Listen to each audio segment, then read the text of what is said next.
You're a Persian noblewoman in 1219 Samarkand. The thundering hoofbeats that shook your city walls for weeks have finally stopped.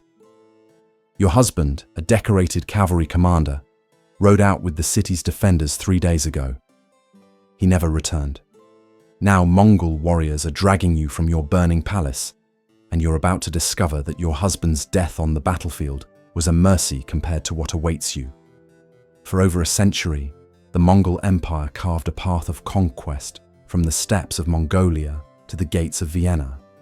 We remember them for their revolutionary military tactics, their vast trade networks, and their role in connecting East and West. But buried in the chronicles of Persian historians, Chinese court records, and the secret histories of the Mongols themselves lies a darker truth about their conquests. A systematic approach to dealing with the wives and daughters of defeated enemies that transformed conquest into something far more sinister than simple warfare. Before we dive deeper into this forgotten chapter of history, if you find these untold stories compelling, consider subscribing and let me know in the comments what historical mysteries you'd like explored next. It genuinely helps us uncover more of these buried truths. Now let's examine what really happened when the Mongol war machine achieved victory. The moment a Mongol army breached a city's defenses, a carefully orchestrated process began that had been refined across hundreds of conquered settlements. This wasn't the chaotic aftermath of battle. This was policy, implemented with the same precision that made Mongol military tactics legendary across the known world. When Genghis Khan's forces finally broke through Samarkand's legendary walls, they didn't simply loot and move on. They implemented what Mongol administrative records called the sorting protocol. Contemporary Persian chronicles describe scenes that sound like nightmares made manifest. But Mongol documentation treats these same events as routine military procedures. The protocol was devastatingly efficient. Adult males who had borne arms were executed immediately, not in the heat of combat, but in organized groups after surrender. This wasn't about eliminating military threats. Boys as young as 10 were also killed if they showed any sign of potential resistance. The Mongols had learned through experience that leaving male survivors, even children, created complications in future campaigns.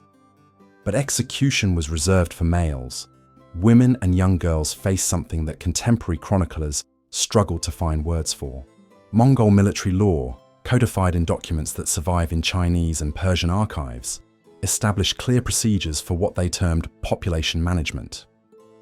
Women were immediately separated into categories based on age, physical condition, and perceived value. The sorting happened in public squares, often while buildings still burned around them, ensuring maximum psychological impact on both victims and any remaining population. Young women between roughly 15 and 25 comprised the most valuable category. Mongol records from the Samarkand conquest list over 3,000 women in this group, each assigned a numerical designation and estimated worth. These weren't abstract statistics. They were human beings reduced to inventory items in ledgers that treated them with the same attention given to captured horses or silk bolts. The second category included women between 25 and 40, considered suitable for manual labor, but past their prime for other purposes. The third category, women over 40, faced immediate execution alongside the men, deemed too old to justify the resources required for transport and maintenance. Children presented their own opportunities. Boys under 8 were often taken for the Mongol practice of cultural absorption, raised as Mongols from childhood. But girls under 12 entered what Mongol documents euphemistically called preparation programs, designed to ready them for specific roles within the expanding empire. The psychological warfare embedded in these procedures was as carefully planned as any military campaign. Families were forced to watch the sorting process, mothers seeing daughters assigned to different categories, knowing they would never see them again. The Mongols understood that this resistance less likely. Contemporary accounts describe how Mongol soldiers' psychological trauma would spread throughout remaining populations. Making future would deliberately separate mothers from infant children. not for practical babies, were often killed immediately. Not out of cruelty to all reasons, but to maximize emotional distress. Crying the infants, but to demonstrate complete power over their mothers. The message was unmistakable. Resistance meant watching your children die before your eyes. The scale of what happened in Samarkand provides a template for understanding Mongol conquest patterns across their vast empire. Within 72 hours of the city's fall, approximately 40,000 people had been processed through these categories. 8,000 women and girls were loaded onto wagons destined for various Mongol settlements and camps. Another 6,000 were distributed among the conquering army, their documentation methods. The empire maintained detailed records because these Mongol practices becomes truly disturbing when we examine as personal property. The systematic nature of weren't spontaneous war crimes. They were planned economic activities that required careful accounting. Transport manifests from the period list human cargo, alongside livestock, weapons, and precious goods. A typical entry might read 20 war horses, 40 sheep, 12 females aged 16 to 20 years. Good condition. The women weren't granted the dignity of names in these documents, just ages, physical descriptions, and estimated values. The economic infrastructure supporting this system stretched across the entire Mongol Empire. Specialized markets in major cities like Karakoram and Beijing had dedicated sections for human trafficking, with established pricing structures that fluctuated based on supply and demand. A young Persian or Khwarezmian woman might command 15 to 20 silver ingots in Mongol markets, while Chinese women brought different prices depending on their skills and physical characteristics. The Mongols didn't invent slavery, but they industrialized it in ways that previous empires had never achieved. They created standardized procedures for capture, transport, and distribution military machine, bills of their legendary that operated with the efficiency of sale, transport receipts, and market invent documenting human misery with the same attention or survive in Mongol archives. Perhaps most austere to detail applied to any other administrative task. Mongol military campaigns was measured not just in territory own momentum. Success in Bing was how this system created its equality of prisoners taken. This created incent commanders received rewards based on the number and conquered, but in people captured. Surviving populations was precisely what than just military forces. The psychological impact onivs for targeting civilian populations rather Mongol strategists intended. Villages and cities that witnessed these processing procedures often surrendered without resistance when Mongol armies horizon. The empire appeared on this reputation for systematic brutality became a weapon more effective than their renowned siege engines or cavalry charges. Women who survived the initial destinations throughout the empire, each sorting faced journeys to various destined for the Mongol heart, carrying its own specific horrors. Those for human transport. Archaeological land traveled in specially constructed wagons design evidence from Mongol sites reveal since, water storage specialized convoy systems with restra, and waste management designians were mobile long journeys across the steppes, the wagged to keep human cargo alive during month dehumanization. Women were stripped of clothing, names, and any prisons, but they were also laboratories for systematic lives. They were given numbers and basic personal possessions that might remind them of their previous garments that marked their status as property. The process was designed to break psychological resistance before they reached their final destinations.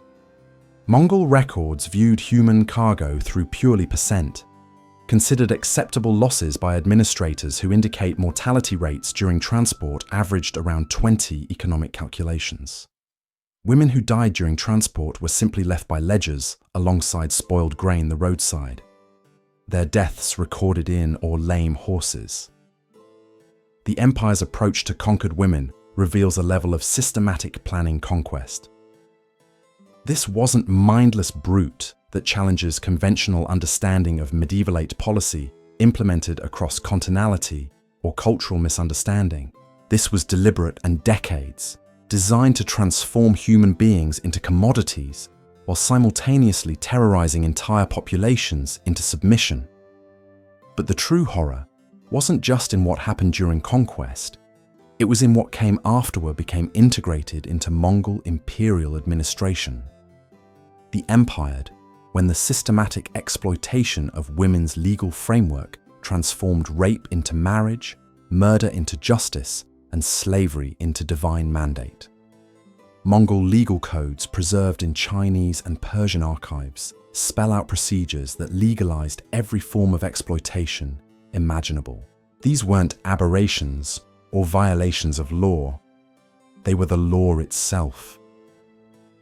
The concept of war wives became central to Mongol expansion strategy in battle against. When Mongol forces, his wife automatically die a warrior of whoever became property killed him. This wasn't informal tradition. It was codified legal doctrine with specific procedures for claiming ownership. The claiming process required witnesses and had to occur within specific timeframes after the husband's death. After window, other warriors could challenge leading ownership to disputes conflicts like over women livestock. Mongol military over maintained courts, battles detailed records of these ownership property disputes. Them as standard, treating legal ownership was but just the beginning. The transformation of conquered women into war wives required systematic destruction of their previous identities. Names were changed immediately, often to Mongol versions that bore no resemblance to their birth names. Religious conversion was mandatory, enforced through procedures that combined psychological torture with cultural instruction. The conversion process involved public ceremonies where women were forced to renounce their previous faith, often required to destroy religious artifacts from their former lives. Those who refused faced escalating punishments designed to break resistance without reducing their economic value. The empire maintained conversion centers in major settlements, facilities designed specifically for processing conquered women. Archaeological excavations at sites across the former Mongol Empire have revealed building foundations with specialized chambers, drainage systems, and restraint mechanisms that paint a picture of industrial-scale psychological warfare. These centers operated for decades, processing thousands of women through standardized programs designed to erase cultural memory and replace it with complete subservience. The Mongol Empire's systematic exploitation of conquered women wasn't an aberration of medieval warfare. It was a deliberate strategy that operated for over 2 centuries, documented in the empire's own records with chilling precision. These practices shaped the lives of hundreds of thousands, created cultural trauma that persisted for generations, and remind us how quickly organized societies can normalize the unthinkable when power goes unchecked. The Persian noblewoman we met at the beginning of this story represents countless others whose names were erased from history, reduced to numbers in Mongol ledgers. Her fate, and the fate of women across the vast territories conquered by the Mongols, reveals a darker side of empire building that historians have often overlooked in favor of discussing trade routes and military innovations. The archives are there, preserved in libraries from Beijing to Istanbul, waiting for scholars willing to confront these uncomfortable truths. Understanding this history doesn't diminish the Mongols' other achievements, but it completes the picture of what conquest truly meant for those who lived through it. The voices of the conquered, especially the women, deserve to be heard alongside the chronicles of their conquerors.